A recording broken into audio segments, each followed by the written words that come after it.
गौ राष्ट्र की संपत्ति है। गौ पहले दूध देती है, दूसरे खेती का अवलंबन बनती और तीसरे दूध एवं अन्न देने के अतिरिक्त राष्ट्र को भी परिपुष्ट बनाती है। अपस्त्वम धूषे प्रथमा उर्वरा अप्रावशे तृतीय राष्ट्रम धूषयानन क्षीरवशे स्वम। देखिए अथर्ववेद 10 कांड 10 सूक्त 8 मंत्र।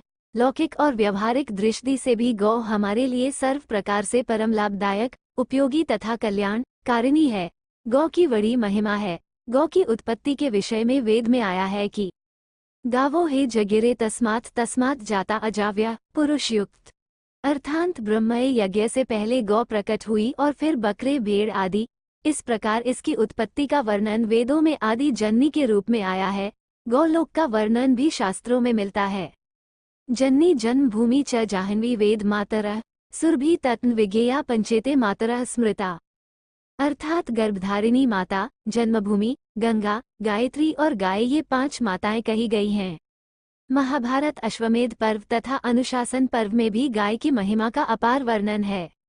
वहाँ लिखा है कि समस्त देवताओं के अंश को लेकर ब्रह्मा ने गौ की रचना की। प्राचीन काल में जिसके पास जितनी अधिक गायें होती थीं उतना दी वो अधिक समृद्धिशाली माना जाता था। नंद बाबा के कितनी गायें थीं। भगवान कृष्ण ने भी गौपालन किया, जिसके कारण वे गोपाल कहलाए। गौ एक धन है, तभी तो उसे गोधन कहा गया है। गौ के बछड़ों से देश में कृषि का सारा कार्य होता है।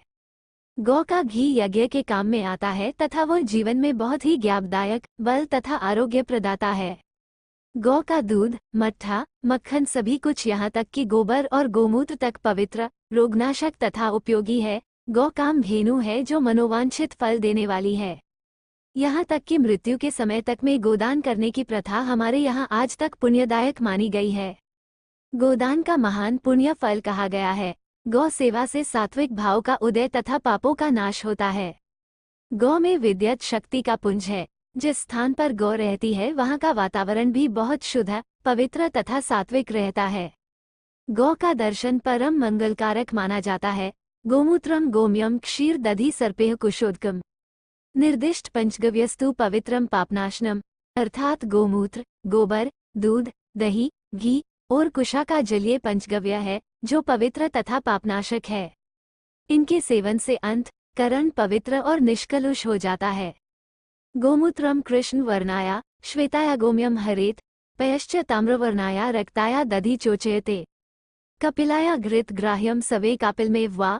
अर्थात गोमूत्र, गोमय, दूध, दही, घृत और कुशा का जल पंचाव्य पवित्र तथा पापनाशक है। काली गाय का गोमूत्र, श्वेत गाय का गोमय, तांबे के रंग की गाय का दूध, लाल गाय का दही और कपिला गौ का घृत लेना चाहिए। अगर इन 5 रंगों की गाय न मिले तो कपिला गौ से ही सब लिया जा सकता है। गौ के पंचगव्यपान से मनुष्य रोम रोम तथा हड्डियों तक के आंतरिक पाप समूह से मुक्त हो जाता है। गाय के गोबर और गोमूत्र में भी बड़े गुण हैं। ये कीटनाशक है। गोबर के प्रयोग से तिल्ली का नाश होता है। ये चरम रोग का नाशक तथा परम पवित्र माना गया है। गोबर को धार्मिक कार्यों में गौरी के रूप में स्थापित करके पूजन भी किया जाता है।